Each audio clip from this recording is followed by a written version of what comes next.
My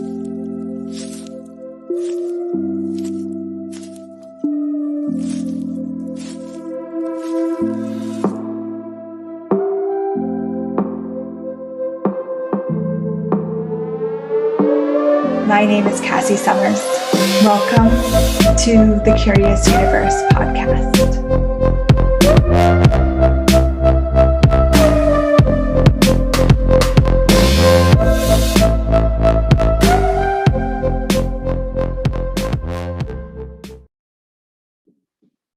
Hello, my friend. Today, let's explore curiously the topic of avoiding loss and avoiding losing. So what comes up for you when you look at that? When you look at the things that you choose, the things that you refuse to avoid loss or to avoid losing something. Now, some of us are so determined to avoid loss that we don't even let magical, wonderful things in, because we'd rather hold it out here. We'd rather never fully let it in, truly have intimacy and vulnerability with it, because we've decided it would be less painful to hold it out here than to truly let it in and have it yanked away, have it destroyed. Now, where do you sit with that? Do you live life on the edge? Are you really willing to allow things fully into your world without constantly calculating and trying to figure out the probability of loss, the loss factors? Or do you hold things out here, constantly pinging, what's the risk of loss here? If there's a low risk, I can let it in closer. If there's a high risk, I have to keep it out here. I have to keep it controlled, and then I can maybe slowly let it in as my comfort level rises. Can you ever truly lose anything?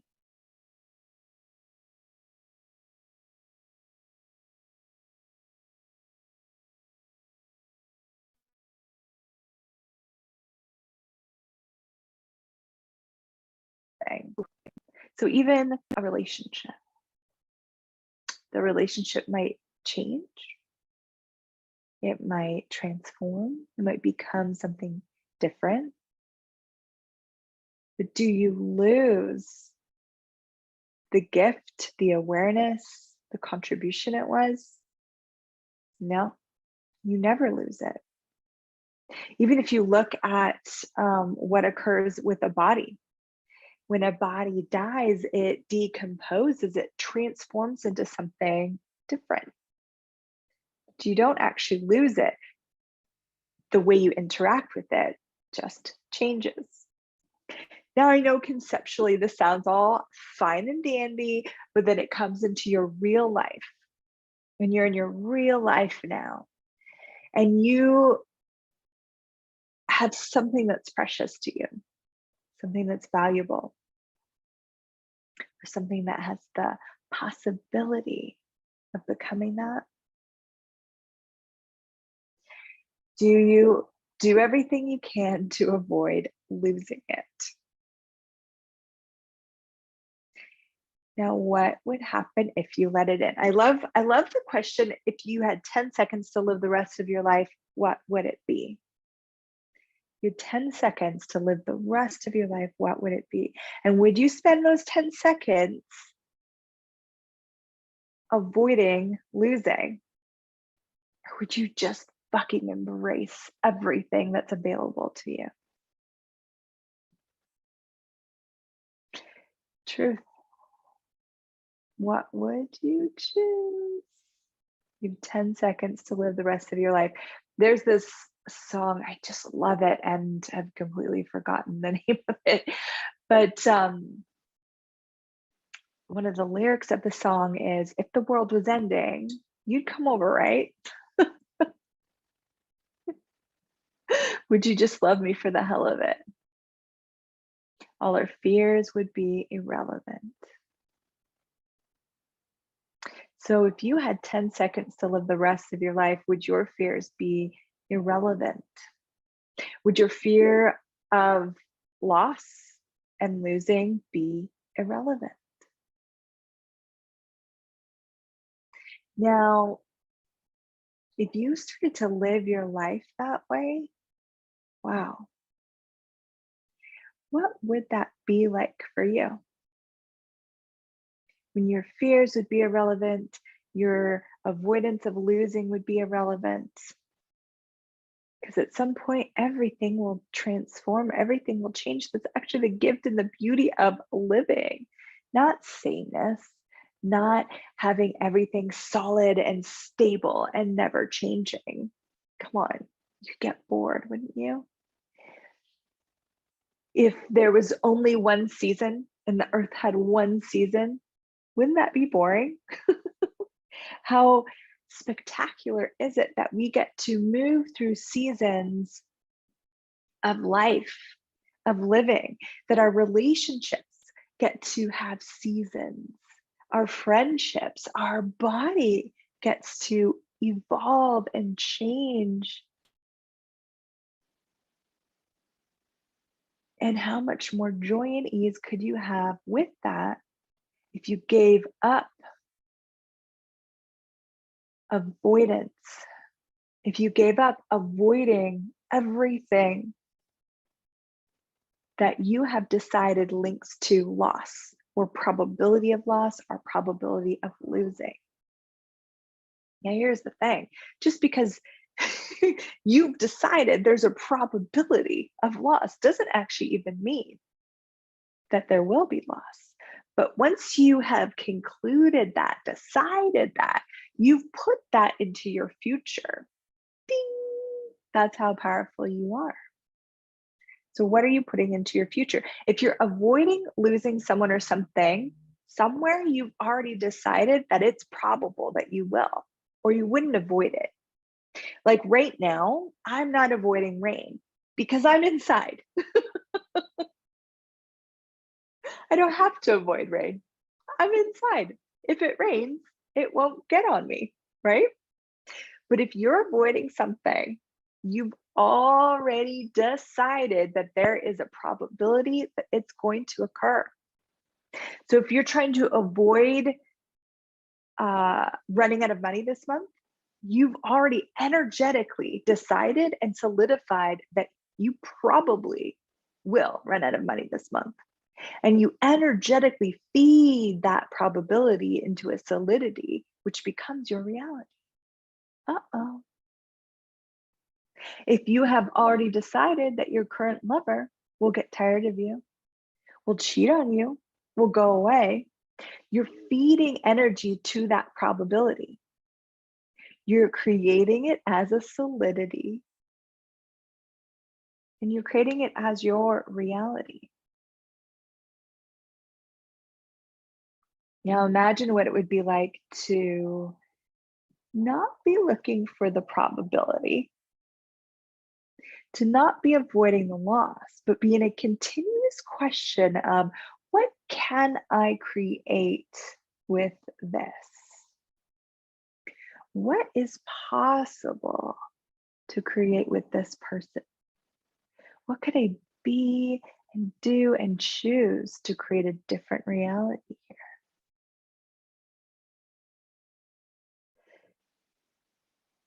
Would your fears then be irrelevant? Just like that song. Would your fears, would your doubts become irrelevant? If you had 10 seconds to live the rest of your life, what would you choose? Now, what about the things in your life that you're aware actually aren't a contribution anymore. It could even be old clothing. It doesn't have to be serious and significant, although it might be something bigger than clothing for you. How much do we hold on to those things as a way to avoid losing that which we already know we don't desire in our lives anymore? That commitment to avoiding losing will show up dynamically in multiple areas of your life. Are you avoiding losing your clothing? Are you avoiding losing your house? Are you avoiding losing the partner that you no longer want to be with? What are you avoiding losing that if you were willing to lose it would actually set you free to create and actualize and choose something so much greater?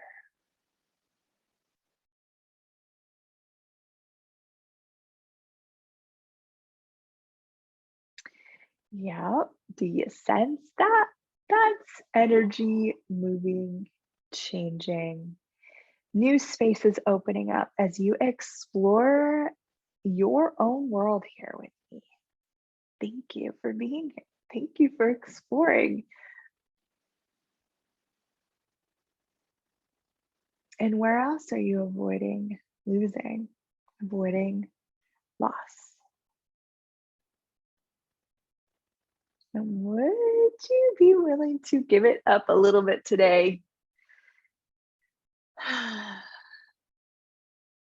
It's a lot of energy to use to avoid it. And how many things would you like to lose that you are refusing to acknowledge? You have your pretense on and you're pretending. No, this relationship really works for me.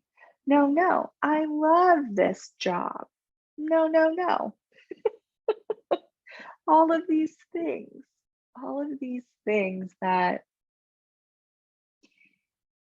you've somewhere decided you have to hold on to, even though because you know the things that if they were to dissipate, disappear, transform, change, would create more space in your world, more possibility in your life. You know those things. But how much are you avoiding knowing that and avoiding losing that which doesn't contribute to you to even have? I hear stories over and over again of even jobs where, someone's holding on dearly, holding on to a job that they don't even enjoy. They have all the reasons and justifications, of course. I won't find another job, or someone will be upset with me if I don't continue this job, or I really like my employer, but I don't like the job, or. Maybe you're the employer and it's an employee, and you really get it's time for them to move on to another job, but you don't want to let them go because you have your own reasons and justifications going on. Well, what else are they going to do? I don't want to hurt their feelings. I don't want them to feel that they're not valuable. Talk about controlling. So what if you experimented, did a little experiment, and wrote down all the things in your life that you know that if you lost them would create more space, more possibility, more choice. You don't even have to take action yet. Just write them down. Just allow yourself to know. Allow yourself to unhide it from you. It's the things that we keep hidden that secretly have this kind of power and drain on us in the background. So just bring it forward, Just write it down, just look at it. And then you can look at that list and go, okay, so which one of these am I actually willing to lose today? It might be willing to lose poverty in the pride of poverty. Ooh. Might be willing to lose the body pain that you've been carrying your whole life. Might be willing to lose the abusive people in your life. Uh-oh. Look at that list. Write it down. Look at that list. Which one of these are you willing to lose today? And now look at all the things that are truly so valuable to you that you might be holding out here because you have a fear of losing them or it. Whew. And what if you even just allowed it in one step closer today? Doesn't have to be all the way in, just a little bit closer. Lower those energetic barriers that come up to protect us. They're always coming up to protect us. What if you don't need protection from this beautiful person or this beautiful thing? What if you could let it in just a little bit more today? And then tomorrow, maybe ask the question again. Would I like to let it in just a little bit more today? And then the next day again, how about just a little bit more? And if your fear comes up, that fear of avoiding, that fear of avoiding loss, that fear of, well, what if I lose this person? What if I lose this thing? It's okay, you're not wrong to have that come up. But you could ask the question, if the world was ending, would this fear be relevant? Would you just let it all the way in?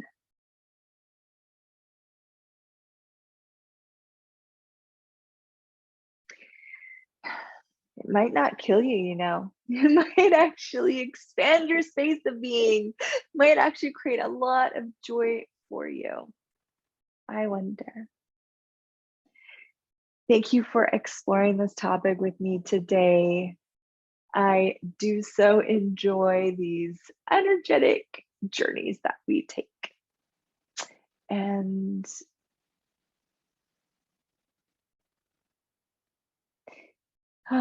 what if today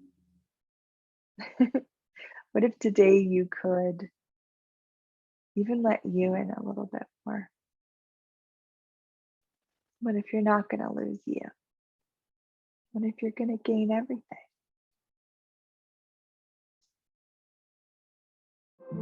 Thank you for exploring the curious universe with me. Your curiosity matters.